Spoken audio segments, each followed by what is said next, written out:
Thank you, Lorena. I am absolutely thrilled to be conducting this fireside chat with my dear friend, colleague, and DC mom, of course, Andrea Mitchell. And to be introduced by my real mom, Julie Welker's sorority sister, makes this even more special.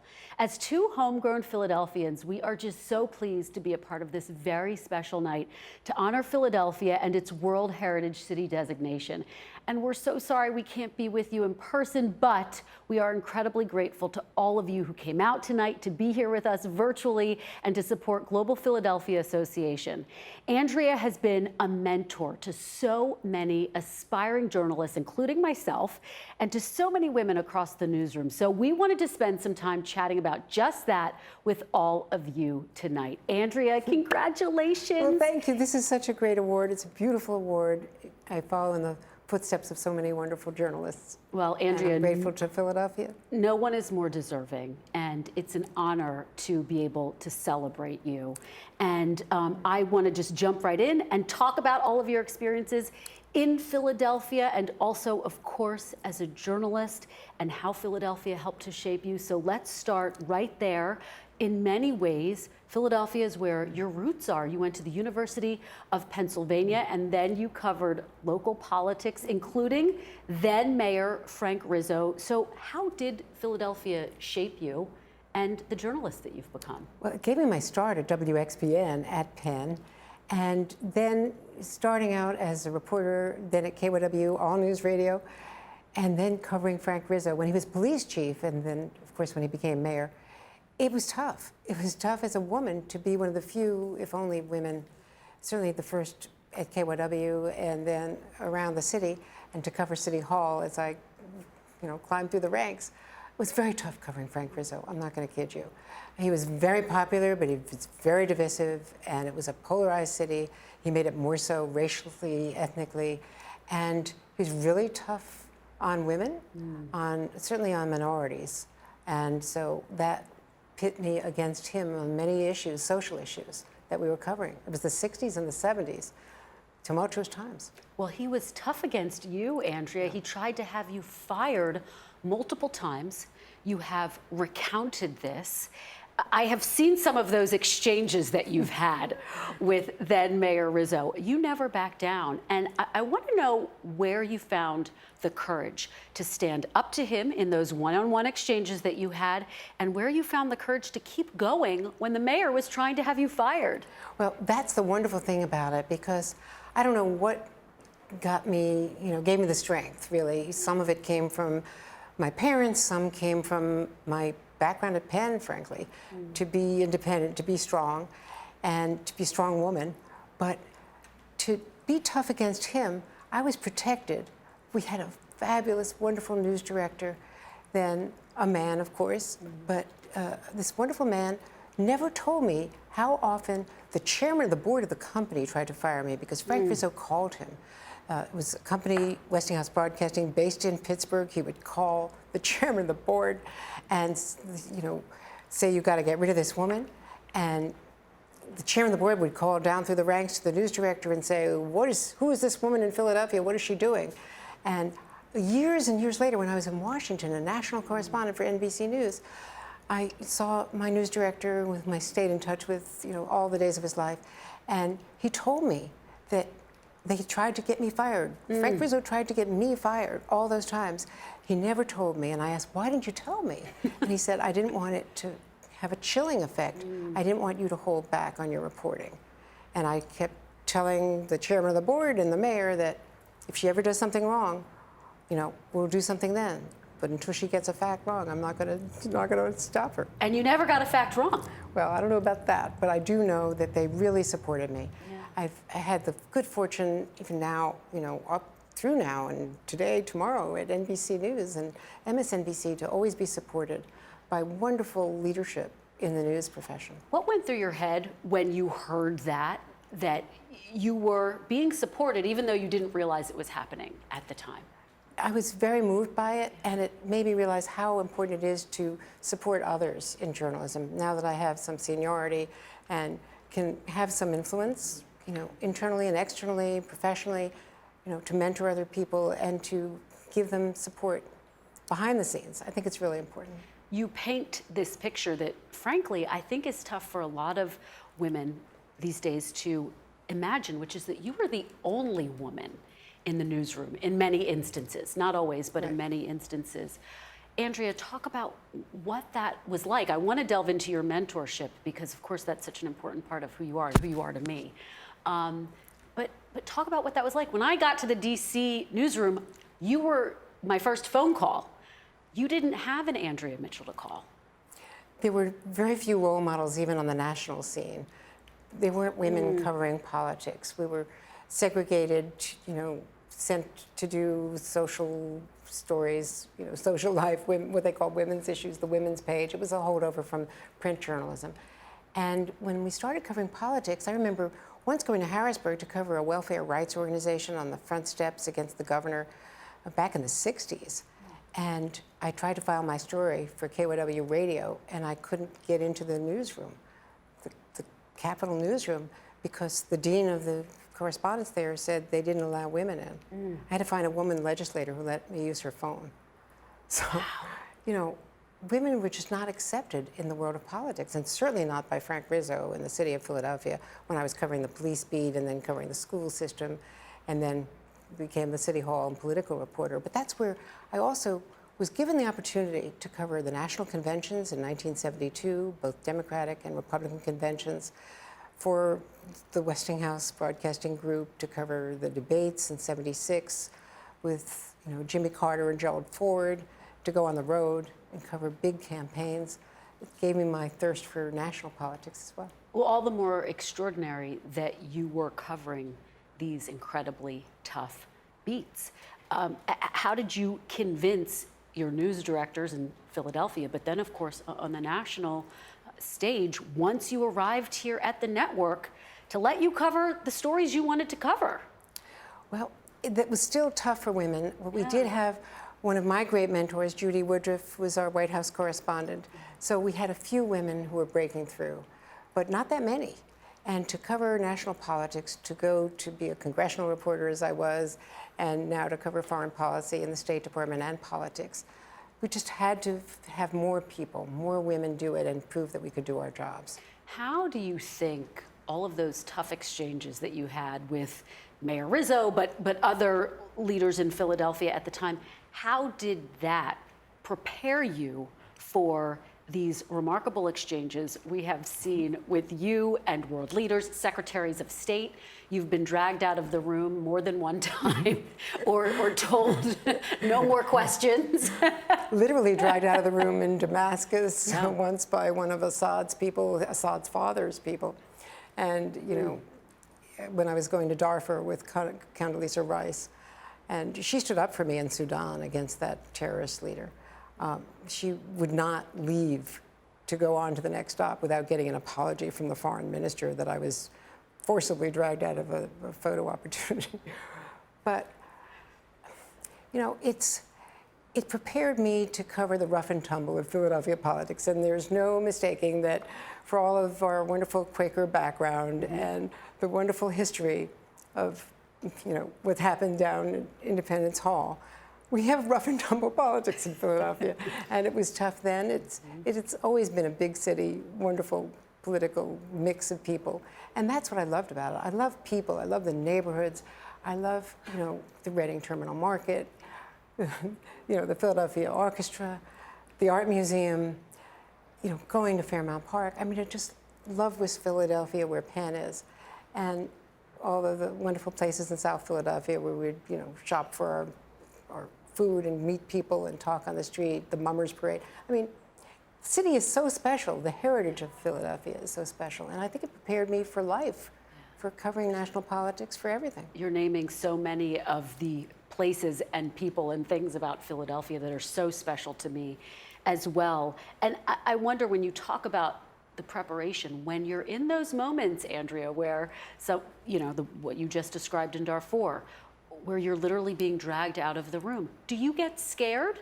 Or what do you do in those moments to keep moving forward and to say, I'm going to get an answer to my question, or at the very least, I'm not backing down from my question? I get determined, more determined. I get a little angry, and then I get scared later. Sometimes when I think about what just happened. There were some moments when I was really scared. Once when I corrected something that President Reagan had said, and I got a furious, profane call from the chief of staff. And what was it you corrected, for those who don't know the story? Well, it was a news conference about the Iran-Contra scandal, his first big, tell-it-all news conference, and he denied that any money had gone to a third country, which we knew we'd been told was true. And I challenged him on it, and they had to do a correction in the next 20 minutes. It was a primetime The White news House had conference. to do a correction. White House did a correction. And so, I ran the correction out to the North Lawn to my, colleague who was on the air then with Tom Brokaw, and got down on my hands and knees in the mud and handed it up to him. So we got it on the air before they went off the air at 9 o'clock and ran back, and the phone was ringing. And it was Donald Regan, the chief of staff of the White House, who was imperious and strong. And he just read me the riot act and told me he was going to get me fired. And the pit of my stomach fell as though I were on some front line. I could have been on the, in a war zone the way I felt that day. Were you afraid you were going to get fired? Yeah, I was really scared that I was going to lose my job. But nothing ever happened. You didn't? No, I mean, NBC has been so loyal and so strong and determined in terms of, really good reporting, which I hope I contribute to, and strong journalism. Well, I was going to say, in some ways, it sounds like you had the support here Absolutely. At NBC that you had in Philadelphia when you were starting. No, it's People so who true. believed in you, and the fact that you were this huge, irreplaceable asset from day one. Well, I don't know about that, but I do know that the normal trajectory in our profession, as you know, is to jump from place to place. And I've been here, more than 40 years, and it's for a reason. I really love what I do, and I love this place, and the institutions and the legacy that we are. Let's talk about mentorship, because you frankly are a trailblazer in the field of journalism. But I think, Andrea, women of all different fields look to you and feel inspired. And again, it bears repeating, you were the first phone call here at NBC when I arrived, and I asked you for advice on my first day here, and then almost every day after, as I was getting my bearings. And now we give each other advice. Yes, now we give each other, well, thank you for saying that. But really, you helped me to find my footing here in DC, and I would not have it without you. And I wonder, you're so busy. You have a show on MSNBC. You have a huge role here in the DC Bureau. You cover the State Department.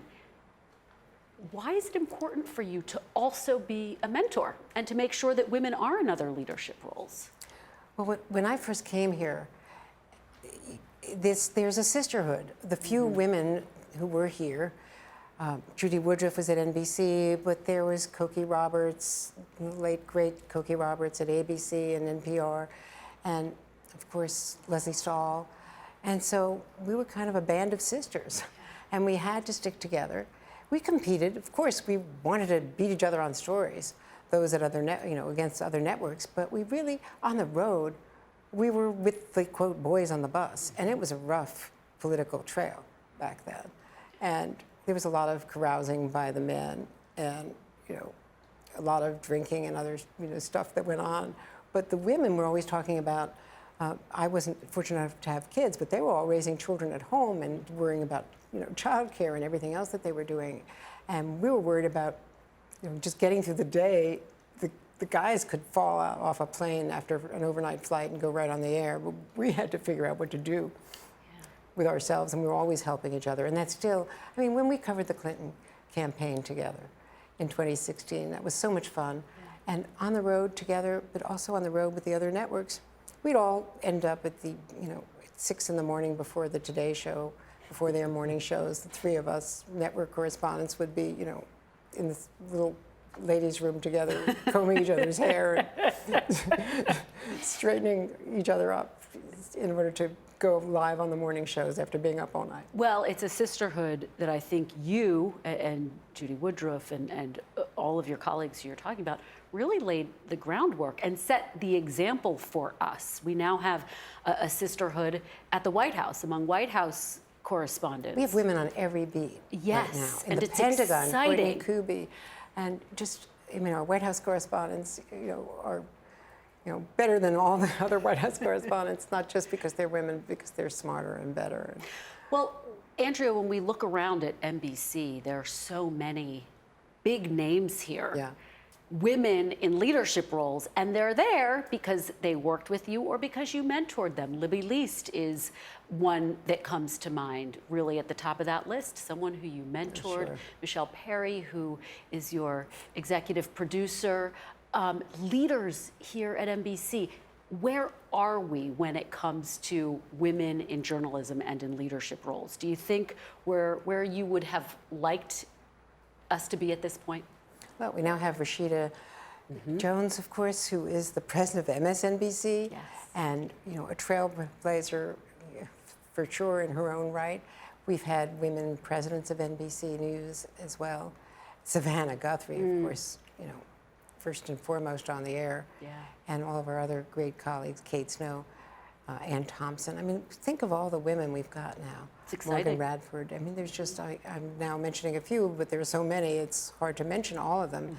We have much more diversity, and I think that is the thing that I really care about. Diversity on the air, behind the scenes, making the judgments, to make our newsrooms and our management look like America, and to have more, women of color, women who are, Hispanic, Latina women. It just makes it, and men, makes decision making so much more informed and more sensitive to where the country really is. Well, and you talk about where the country is and the diversity. And you and I, of course, cover politics and foreign policy. And here we are at a moment in which, if you look at any poll, by any measure, we live in a world that is deeply divided right now. So what role does journalism play in that? How do you see the importance of what we do right now? I can't think of a more important time. Look at the pandemic, look at COVID, all the misinformation, the way social media feeds it, and conspiracy theorists, and what happened on January 6th.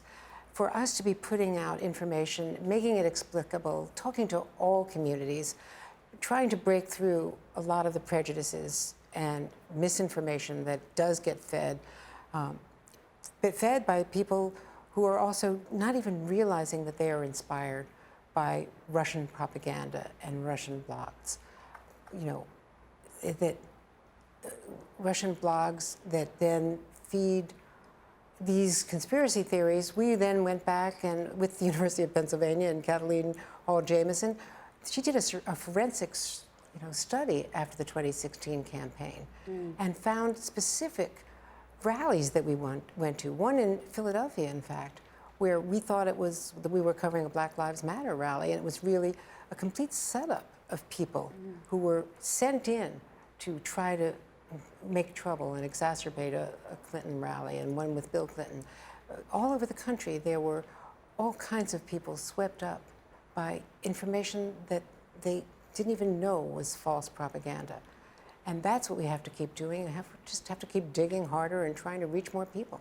Well, and I get this question all the time, and I put it to you, but how do you navigate that, and how do you combat that misinformation? You have an hour-long show every day, and sometimes there are things flying around on social media that are posted as breaking news. And you've got to navigate what to do in real time sometimes. And hundreds of thousands of Americans have died because of this, because of refusal to wear masks or get vaccinated, even now. And so we just have to keep trying, bringing experts in, trying to explain things as clearly as we can, and as finding people who are relatable to their lives as well. And those are the stories we're trying to tell, me and my colleagues, and the interviews we're trying to do. And it also pertains to Afghanistan and explaining all the intricacies of this withdrawal and the people left behind, but the people that we did get out, and finding balance in all of that. And that's the excitement, it's the challenge, it's the responsibility of journalism. And when you look around and you see all of these new challenges that we are facing as journalists, Do you ever think, boy, I'm not sure I'm going to have time to still be a mentor? Or is that still very much a part of how you see your role here? I think it's all of a piece because I care about the future of journalism. It's the future of America. And I want our journalism to be as strong as it needs to be for the moment, for future moments, on climate change, on other challenges. And it can only be strong if it represents all of America, people of all colors and all genders. So let's talk a little bit more broadly about Philadelphia and about this specific event. Of course, the mission of GPA is to raise Philadelphia's global profile. Given all of the formative years that you had in Philadelphia, what does that mean to you, Andrea? Philadelphia made me what I am as a person. And in the years since, my activity, my devotion to the university and to the larger West Philadelphia and Philadelphia community through the work that we do at the university, through healthcare, through education, through all of our city planning and architecture and urban design and environmental science, all of that is really for the benefit of society. But I learned in Philadelphia to really become a global citizen, if you will, and to care about people. I was raised that way by my parents and raised to be, socially active, to be a volunteer, to believe deeply in charity, which is part of our traditions, religious traditions as well. Can you tell us a little bit more about that? I think people would be interested to know how your parents raised you with an eye toward the world around you. My parents were extraordinary. They were great leaders in our hometown, because I didn't grow up in Philadelphia. I grew up outside of New York City, and they were always contributing to education, to the synagogue and everything that we did. My father helped, raise the money to build the synagogue, and to teaching. My mother worked for the school system for years, and then went on after, we got out of high school and went on to college. She went on to a full-time career in education, in higher education. And they believed very strongly. I mean, my mother was a Girl Scout leader. My father was a Boy Scout leader. My father was active in the Little League. He taught his girls how to play softball and taught me how to play hardball, perhaps. We loved sports. We had great activity, but music was really the thing that consumed us. My sister and me, especially, consumed me as a child, and they gave me every opportunity with the violin and the piano. Wanted me so badly to be a violinist, and I was such a disappointment. I mean, I was good, but not great. And so you could never be a disappointment. But, and then I had to decide whether to go to music school. And I went to Aspen Music School in the summers, but whether to go to a liberal arts school or to go study music full time. And I went to Philadelphia really because of Penn and because Curtis was there, and I thought I could juggle both. But then I fell in love with college radio. But it was also a period of activism when I realized it was the 60s, Vietnam War, and the great civil rights debates.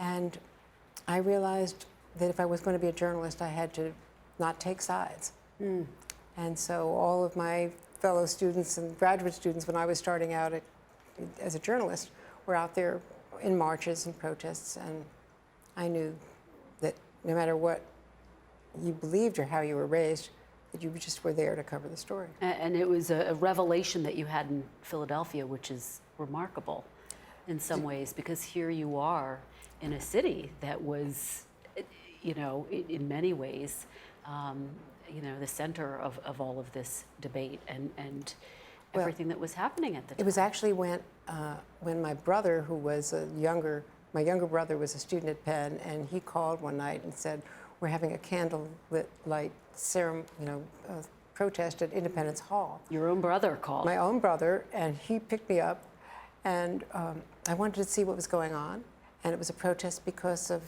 the the Nixon incursion into Cambodia. And so I was standing and watching some of my, fellow students who are now graduate students giving speeches, and everybody was, standing around, and they were part of it. I was behind, and somebody from the Civil Disobedience Squad from Frank Rizzo's police department came over to me and said, "What are you doing here?" And I said, well, I'm just watching.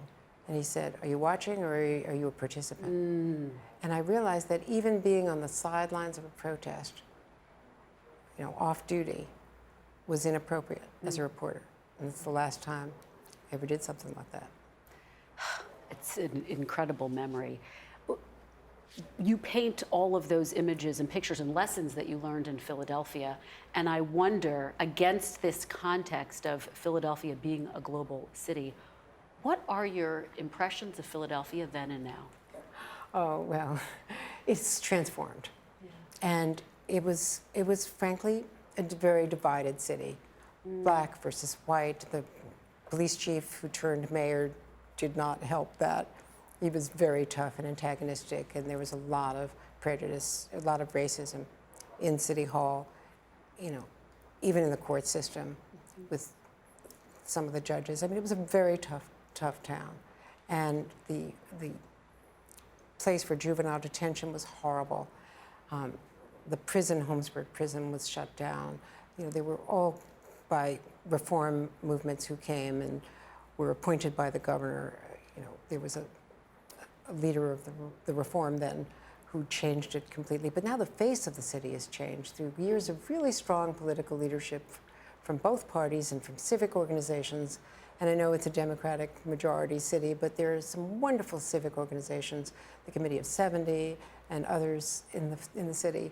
Other of the groups that you've spoken of, your mother's sorority, of course, is a national sorority, but all of the important groups that have contributed to the traditions that have really grown the economy, helped people, socially, and the educational system is just superb, the museums, and just the physical face of the city is transformed. Well, and it has. I grew up in a neighborhood called Fairmount. Yeah, know it well. And near the art museum? Yes, right near the art museum. And going back now to visit my parents, I'm struck by how diverse it is. And it was always vibrant, but I think it does have a new level of vibrancy because of that diversity that you're describing. And because of all of the changes that you're talking about, you are still so engaged in Philadelphia. Why is that important to you? You live here in DC. You're a mentor. You are covering politics at the global stage here for NBC News. Why is it important for you to stay connected always with your Philadelphia roots? Because Philadelphia is such a special place. It's unique, and it's part of my bloodstream now. And having started at Penn, I was a trustee for 20 years at Penn, and now I'm emerita. And that's why my husband and I started the Center for the Study of Democracy at Penn, so that students who follow me can can learn more and advance the study of democratic institutions. And I've got a music program there, and the English department has been part of my efforts, and we've got a few professorships there that we fund just to keep it ongoing. You are one of the people who has continued to promote Philadelphia as a global city. Well, not that Philadelphia needs much promotion because it's its own best advertising, but I do love to think of myself as a Philly girl, especially when the Eagles win. Do you? Go Eagles. We're all keeping our fingers crossed for this season. Andrea, do you ever see yourself, do you ever get to a point where you think, boy, my day's just too long? I don't know if I can continue to stay engaged in Philadelphia and mentorship at this level. No. I have to keep up with all of you. And no, the world is changing so quickly, and there's so many things we need to stay on top of. And I love what I do, and I wouldn't have it any other way. Well, we love what you do, and what you do is such a contribution to Philadelphia, to the world around you. What a great conversation. I could spend hours chatting with you, Andrea, about all of this. It was so great to be here with you and to give GPA's guests an inside perspective on global matters and your journey in this profession. So thank you, Andrea. We want to say a big thank you to Zabet, Rob, Lorena, and Alan for having us as part of this very special celebration. And thank you, Kristen. Thanks for being here. It made it so special to have you, my younger sister, here in Philadelphia. Thank you. Such a great correspondent, a great anchor. Thank you. Thanks so much. And to you, Zabet and Rob and everyone at the Philadelphia Global Association, Thank you for this beautiful award, for this wonderful event. Thank you so much. Next year, in person. Thank you, and good night.